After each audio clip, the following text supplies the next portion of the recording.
10. Okay, so advantage. 2, that doesn't matter. 10. 10 plus 1, 11. Ooh. No! Just barely not enough for his AC. So.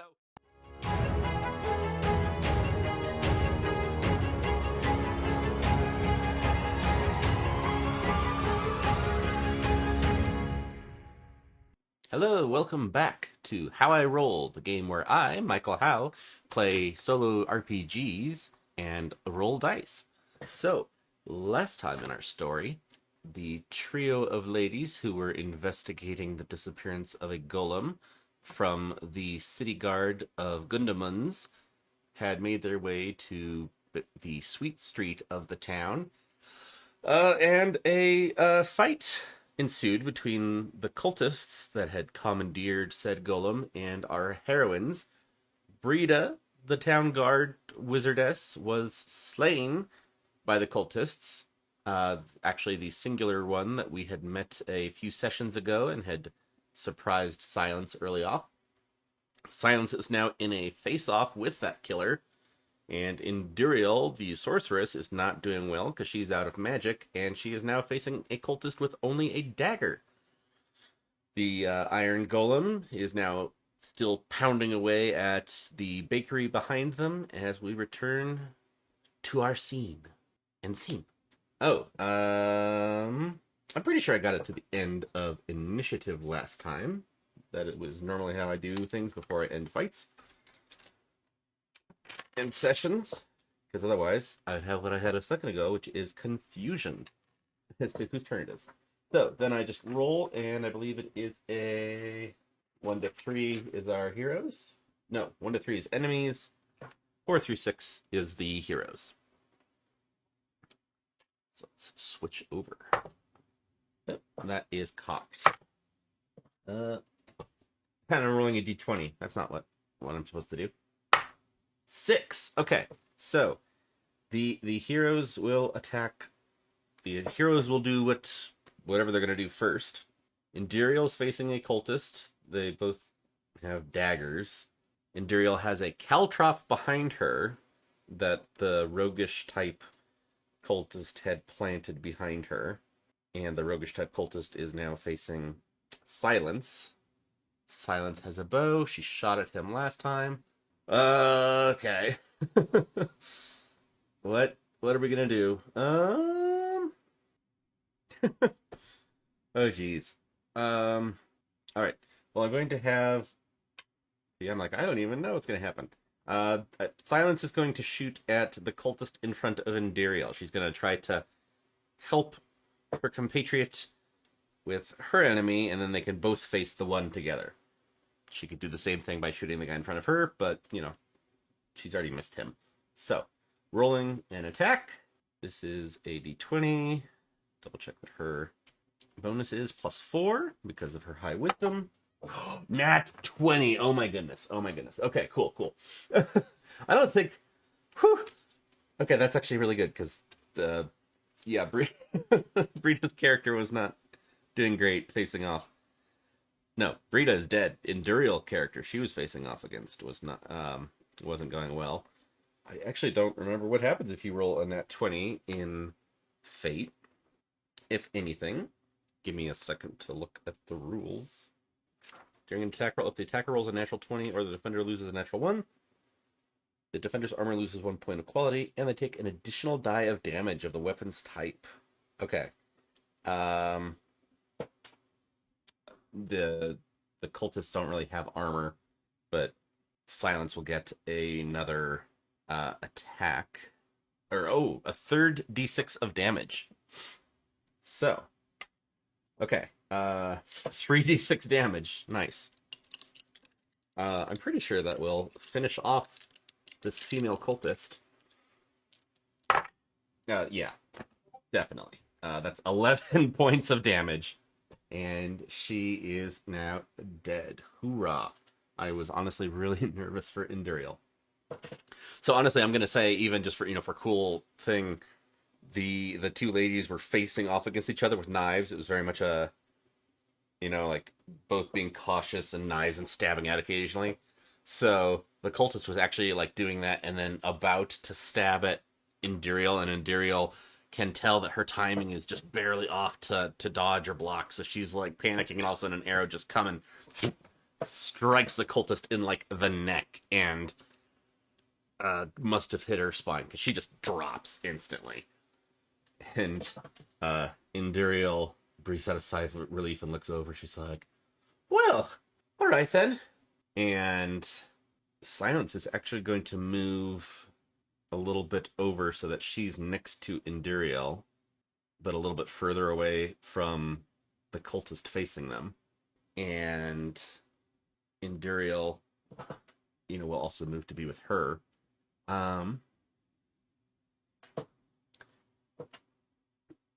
Induriel is going to say, well, now that we're down to only one, I can use this last spell if he doesn't leave us alone. And she starts, like, reaching into her bag and then starts making arcane motions. She doesn't actually have anything, but I'm going to have her roll a bluff, which I believe is charisma. Charisma used for saves to persuade, deceive, interrogate, intimidate, charm. Yes, okay. So she's going to have that. And also, they face more than each other. He might even have to make a morale roll. I think I'll just, to simplify that, I would be willing to give a morale roll. I'll just give her advantage. I'll just give Enduriel advantage on her charisma roll. Which, her charisma is 3. So that's not horrible. But, so yeah, we're going to roll 2 d20s to have advantage. So that, oh geez, natural 1 and a 5. 5 plus 3 is 8. 8 against his, he doesn't, oh no, yeah, nope, that actually doesn't work. So he stands there and he kind of just looks at her. His eye is definitely drawn by the fact of what she's saying. And he just kind of stares at her, looks her up and down, looks at Silence, is like, I'm not buying it. And he starts coming forward. And he's got a rapier. Do I want... You know what? I honestly don't know. Induriel is the sorcerer, although he doesn't actually believe she has magic anymore. Certainly not that. Oh, so would he attack Silence? Silence, I think, killed 2 of his guys. So she, the bigger threat, probably. So I'm going to roll a d20 on the Oracle to ask who he will attack. And I think it's more likely that he'll attack Silence. So, let's see, roll d20. 16. Yes, just a straight yes. He's going to attack Silence. All right. So he moves up and lunges, foot out, just a straight lunge at Silence. So he rolls to attack. He only has a +1. No, he has a +2. My bad. No, wait. Yeah, he has a +2. Oh no, that's a 19. That's a 19 to hit, which is definitely enough to hit Silence. I didn't record what thing he has. I think it's... Well, I'll just pull up. Look through my papers to remind myself of what type of damage die he gets. Sword. D8 damage. Okay. D8. Which, okay, he doesn't double it or anything, so that's good. D8. 3. 3 points of damage. So, Silence coughs. He, pierced her right in the chest. Blood comes up, spits out. She's technically at 1 HP. I know KNAVE is meant to be deadly. I am not willing to kill her off. Maybe the others. Honestly, I felt really bad and not sure about Brida, so I'm definitely thinking I'll bend the rules there. It's like, solo play how you want. I'm going to be like, you know what? I don't like that. Go this way. But currently she is now at 1 HP, which means she definitely needs to make a morale... Wait. Does morale check happen with player characters? Because I'm learning the game as we go. Oh, no, monsters and NPCs. Okay. Well, let's see who goes first. Roll a D6, 4. So that's again the heroes. So he's definitely in melee range. So she would be at a disadvantage. I'm gonna do something that I thought was a cool idea. Her One of her items has been incense this whole time. And so I've had this thought that uh she has one of the, I believe they're called sensors, where it's like the ball on the end of a chain that incense would come out of. So my thought is she's had this on her belt the whole time. And now he's gotten close, and she is, within an inch or one side of a d6 of her life. So she's going to swing that at him. And I just want to see if that works. So, silence against him rolls a d20, a 14. Ooh, 14 plus her strength is 2. That's against his armor, which I believe they didn't have armor, so they just have 1. Is that 1 or 0? No, 1. So that is 11. 11 armor against them. Okay, so she hits. Hooray. I'm glad that worked. That's probably the equivalent damage of a mace. You know what? It might not be as strong, although it's fantasy. I'm going to say it's a mace, so I'm going to say it's a d8 minus 1, just to kind of balance out that it's like, that's not what it's made for. But I'm now making an improv weapon, and that's what I like. So, d8 minus 1. Ooh, 2, so 1 damage. Okay, well, at least they hit him. Did I mark? Let's see. I don't think he took any damage up to this point. But you know what? I'm going to have to check. Having checked what happened before, yeah, the guy had not been hit. Silence missed him the first time she shot at him. So he still has 3 HP. And it is Induriel's turn. I'm going to have her try to stab the guy right after Silence has swung her incense holder into his head. Because of, it being light, it wasn't a strong hit. It more like glances off, but it's definitely enough to, shake him for a second. And he's like, "Oh, you little brat! To think I was trying to be nice before!" I want to check, is there... I don't know if there's advantage. Oh, characters can get advantage in combat by attacking a target that is unaware, on lower ground, off balance, disarmed, distracted, or tactically disadvantaged in any significant way. Yeah, I'm going to say, so, they're like right next to each other with him beside them, and he just got knocked upside the head, so that's a distraction.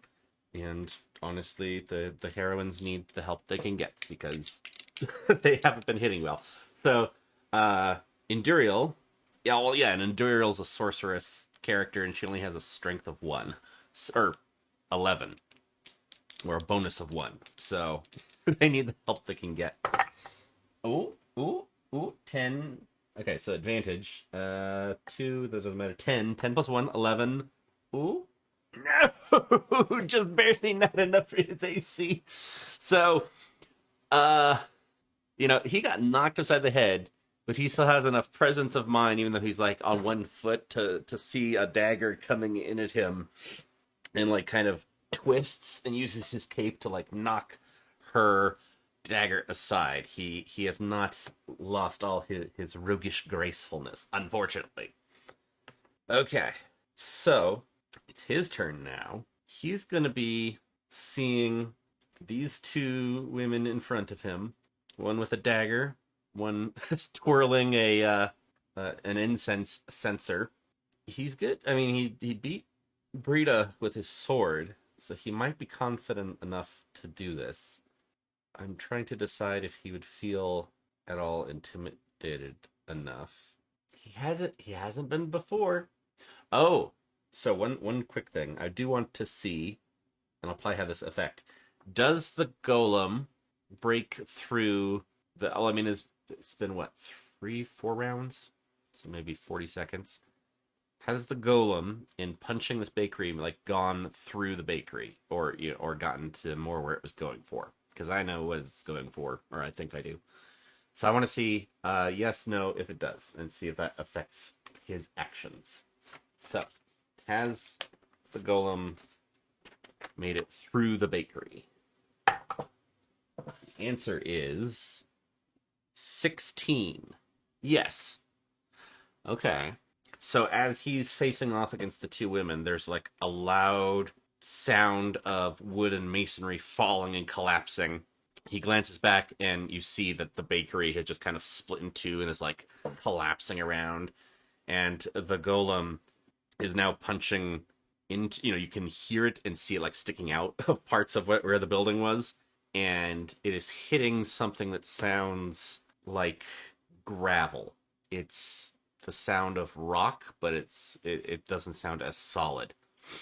So he's been expecting something like this. So I'm going to see if he's going to rush to try to get to where the golem is and what the golem's broken through to, or keep fighting. I think it's even because he has two women facing him, definitely ready to kill him, but a goal he was going for is back there. So I'm going to make it even. Oh, I didn't even ask the question. Okay, sorry. I do need to re-roll. I said this or this, which doesn't work with a yes-no answer system.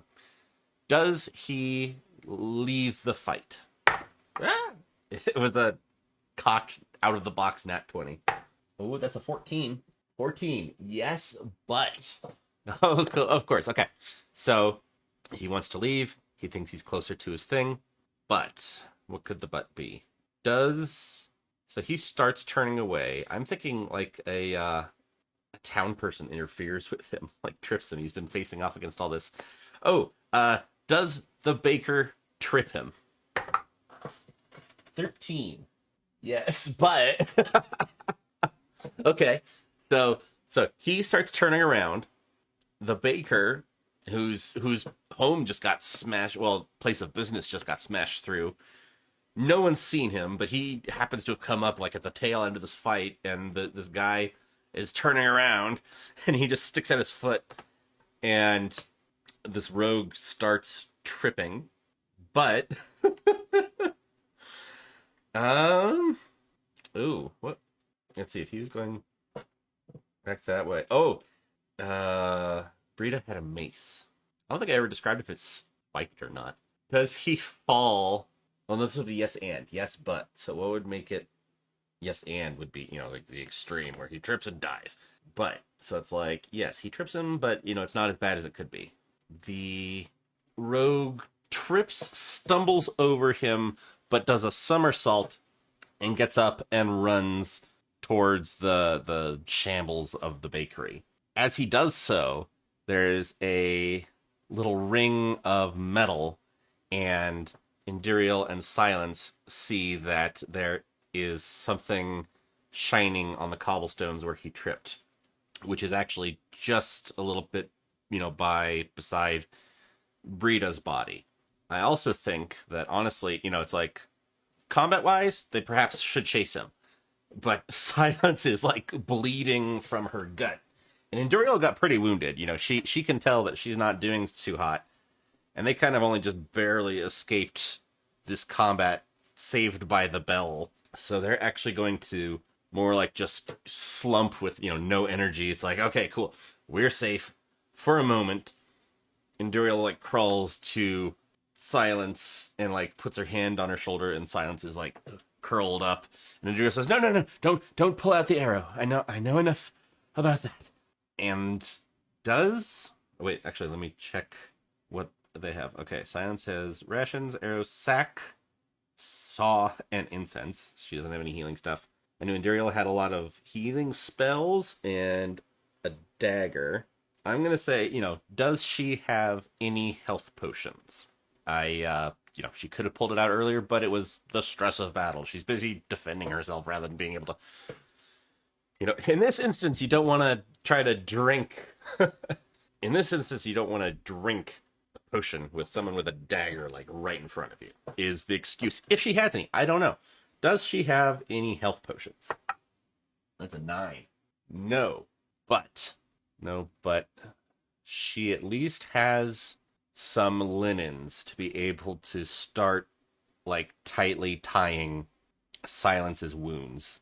And then when she does that, like she's tying it around the arrow. She's not going to pull that out, but she's using like the bands of linen to like wrap around and get as much of the area around the arrow covered and bound so that blood isn't spilling out. This, of course, freaking hurts Silence because she's got an arrow in her. They're not pulling it out for... Wait, actually, would they have pulled it out? Because they do have bandages now. I think Induriel is going to be not confident enough in her own healing or medicinal understanding to actually pull it out and bind it. She doesn't know... She can't tell or know how close it is to Silence's vitals, and like if she moves it, if that'll kill her. So she's gonna do the painful thing and tie it up so like there's still an arrow like lodged in there. And she even starts to like try to snap the arrow, and she's got a strength of 1, so she's not even able to. But as she's doing that, even Silence says, "No, wait," and she like points to her bag, and she's like, "There's a saw in there." And Enduriel just looks at her. "A saw? Why do you have a saw, girl?" And Silence says, "Long story, take what you can get." So Induriel kind of looks at her and grabs the saw and like is able to saw. She saws off the... Oh wait, no. Silence doesn't have an arrow in her. She got stabbed by a rapier. Forget all that. That would be a cool medical thing, and we could easily make that a part of the story is somewhere else. But that's not what happened. Okay. Enduriel runs over. Happily, she has linens, and she's able to tie off Silence's wound and then her own. I'll probably keep that in there anyway, or maybe it'll be a blooper at the end. We'll see. Enduriel's able to tie off both their wounds, and then they, both kind of stand up and thank the baker. Induriel says, is there a doctor nearby? Anyone, a doctor, please. And a runner goes off to fetch a doctor. And as they're standing there, shaken and unsure what to do, they hear that suddenly there's silence. Certainly far more silence than there was. There's no constant pounding of the golem smashing through something. And they look over toward the bakery, and they see the gray cloak of this figure that killed Brida and has, been fighting them in the streets, standing atop some rubble. He looks back, gives them a huge grin, throws up a fist in exultation, and then leaps down the rubble towards what looks like a side of the hill where the buildings on the street were built against. And they see like just the hint of like an entrance smashed into the rock. He runs down into that. The golem is now standing still and silent. Its apparent task complete. Timnin was a different guard. Anton, its apparent tasks complete. Anton, the guard who had been brainwashed, is standing beside it and suddenly starts like shifting on his feet. He'd been very still before, and he starts shifting on his feet, and he holds his head. He's like, "Oh, whew, what happened? What? Why are we here?" Oh no! As he sees tons of rubble, a dead guard, 3 dead cultists. There's blood in the street. There's rock and dust everywhere. And with that, with the 2 heroines waiting for a doctor and the cult of Sivines having gotten something they want, apparently, we're going to end the episode there. Thanks for being here. If you had a good time, don't forget to hit like and subscribe. It helps me and the channel out. I'm Michael Howe, and this was How I Roll. I'll see you next time.